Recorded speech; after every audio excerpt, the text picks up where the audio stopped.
do you keep it?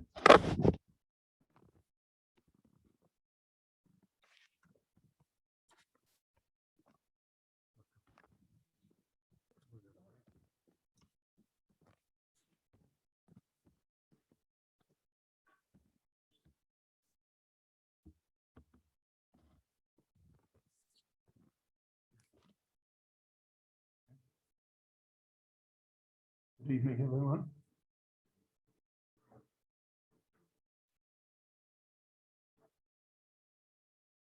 The Haftorah this week naturally follows the Parsha. The Parsha discussed Moshe Rabbeinu sending spies there to Israel and the unfortunate result of that. So the Haftorah is taken from the Sefer Yoshua, Moshe's disciple and successor, discusses the fact that Yoshua ben Nun also sent spies before the Jewish people invaded the land of Canaan, the land of Israel, in order to conquer it and divide it. So Yoshua was one of the original 12 spies that Moshe had sent. And he and Kalev were the only two that rose to the occasion and came back with a positive report. Tov ha'oretz ma'od ma'od.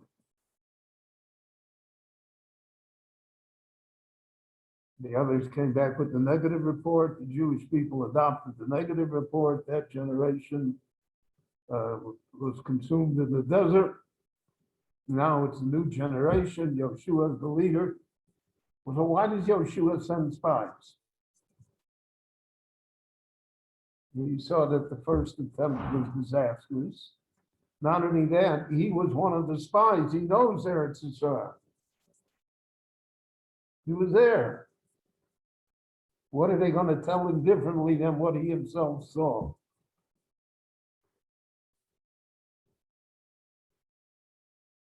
So even though it's 38 years later and things can change, but if there would have been radical changes, the Jewish people in Yoshua would undoubtedly have heard about them. And so why did he send the spies?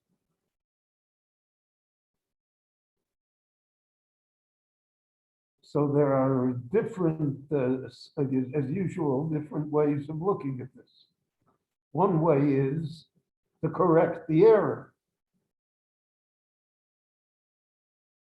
He wanted to show the Jewish people that the original spies were biased, wrong, evil, and that brought about their downfall. So he's going to send 2 spies now that will come back with a positive report, and that somehow will balance the fact that, so in other words, he wants to emphasize to them that the problem was not in sending the spies. The problem was in the spies themselves, who they were. That, so to speak, Moshe had, to a certain extent, misread the situation. He said, Kulam Anoshim, Roshei B'nai Yisrael Eima. I'm sending the best, but they were not the best. And so Yoshua wanted to counteract that. There's another idea here that the Meforshim say. Moshe sent the spies with a great deal of fanfare. He announced who they were. Goldberg the spy, right? He announces who the spies are, and he sends them from the desert, and he sends 12. So 12 Jews, no matter how pious, you're going to get different results. The nature and the numbers itself. Yoshua therefore only sends two. And according to the Medrash, the two that he sent, one was Kalev, his partner, from the first time, except that Kalev is now much older. He's 85 years old. And he sends Pinchas. Pinchas is, as we will shortly read in the Chumash in a few weeks, he's the ultimate kanoi for the Rabboni Shalom. The Yeshivas Chamosi ve'al b'nei Yisrael, the kanoes kinosi. So if you send Kolev and you send Pinchas, it's much more certain than Moshe sending the 12. And Moshe sent them with great fanfare, publicly. And Yoshua sent them silently. It's not only silently that the Canaanites shouldn't be aware of them, but silently that the Jewish people didn't know that he sent spies. He didn't make an announcement, with sending spies. So, Yoshua, so to speak, came to rectify the errors that were made with the first mission of the spies. What is heaven's view of the entire matter? So we know that the first view, the view regarding the first spies was very negative, and the Jewish people were punished. What about the second time? It doesn't say that Yoshua, so to speak, consulted with heaven whether to send spies or not. Moshe consulted, Shlach L'cho Anoshi. So even though Rashi points out, Shlach L'cho, Adi ain't any mitzvah L'cho, I'm not telling you what to do. You want to send, but at least he talked it over with heaven. Yeshua didn't talk it over with anybody. Yeshua sends on his own. So is heaven satisfied with that? So the Meforshim point out, as you read we'll read it in the Haftorah, the spies here are almost caught. They are caught. They're trapped in Yericho. They're saved only by this woman, mysterious woman. Different pshatim as to what the word zona means here. And they have to hide. She hides them under bundles of grain on the roof that are there to dry out. And they have to wait 3 days till the pursuers go and can't find them and then come back, and they say to people, look, they must have gone back across the Jordan. And then what did they see? They saw that the city of Yericho was heavily fortified, just as it was 38 years before. So then what did they accomplish? So the Meforshim point out that sometimes you have to do something just because the people want it.